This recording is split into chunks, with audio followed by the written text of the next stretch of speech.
Buenas tardes, profesora. Nosotros le vamos a hablar acerca del tema propiedades de los ángulos formados entre dos rectas paralelas y una transversal.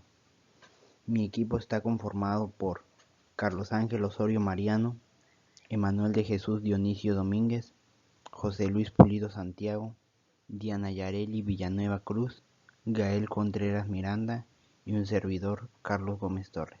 Sin más rodeos, comencemos. Hola, buenas tardes. Yo les voy a hablar acerca de los ángulos alternos internos y ángulos alternos externos. Ángulos alternos internos. Dice que son aquellos ángulos con diferentes vértices que están situados entre las rectas L1 y L2 y en lados distintos de la transversal L. En este caso 3 y 6 serían ángulos alternos internos, al igual que 5 y 4. Ángulos alternos externos. Son aquellos ángulos con diferentes vértices que no están situados entre las rectas L1 y L2 y quedan en lados distintos de la transversal L. En este caso 1 y 8 son ángulos alternos externos, al igual que 7 y 2. A continuación se muestran los ángulos conjugados externos, que son partes de los ángulos entre dos rectas paralelas cortadas por una transversal.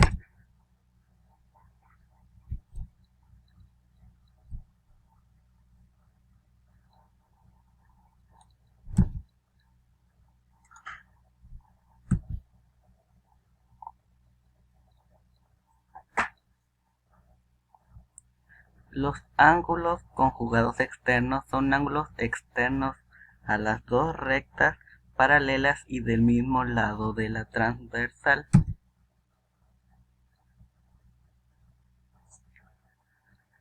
Como se muestra a continuación, no está bien que haya ángulos internos en la parte de en medio de la recta, porque entonces no son considerados externos, ya que tienen que estar de la parte de afuera, que son las partes que están en las partes de la derecha y de la izquierda. En las partes de en medio no puede haber nada, sino no son consideradas externas.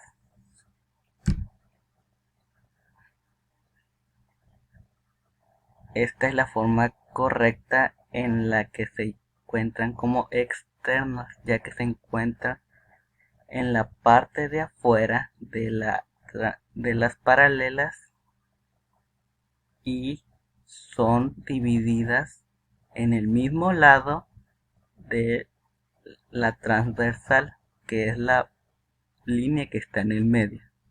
Entonces, para que sean conjugados externos, debe estar en la parte de afuera de las líneas paralelas y deben estar en el mismo lado de la transversal. A continuación también se muestran los ángulos adyacentes. Es parte de los ángulos entre dos rectas paralelas cortados por una transversal.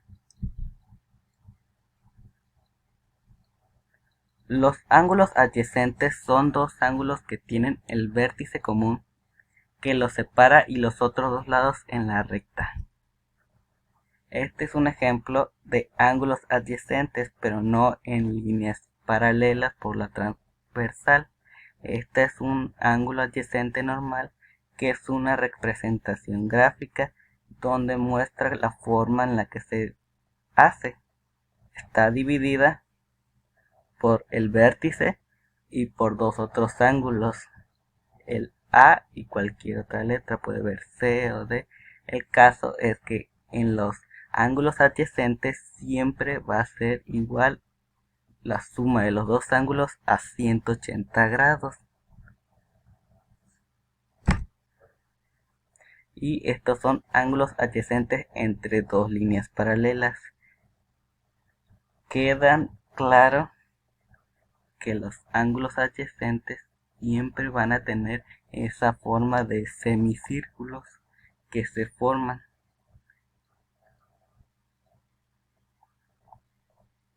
También tienen en común que siempre van a estar del mismo lado de la de las líneas no van a estar de lados contrarios, siempre van a estar unidas, pero separadas al mismo tiempo por el vértice. Buenos días, compañeros, mi nombre es José Luis Pulido Santiago y les hablaré acerca de los ángulos correspondientes y los conjugados internos. Primero empezaré con los correspondientes. ¿Cuáles son los ángulos correspondientes? Se les llama así a dos ángulos que en dos rectas cortadas por una transversal están del mismo lado de la transversal, pero uno es interno y el otro es externo a las dos rectas. Si las dos rectas son paralelas, los ángulos correspondientes son congruentes. Aquí podemos ver en el ejemplo de y medio que las rectas no son paralelas, por lo tanto los ángulos no son congruentes.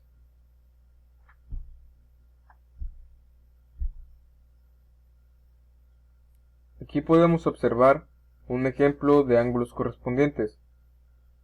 Podemos ver que los ángulos están en la parte exterior y en la parte interior.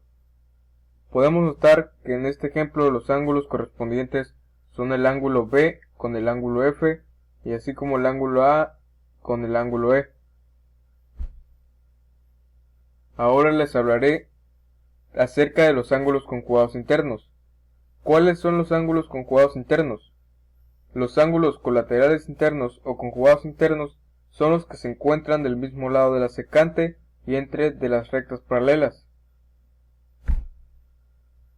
En este ejemplo podemos ver que los ángulos D y F son colaterales internos.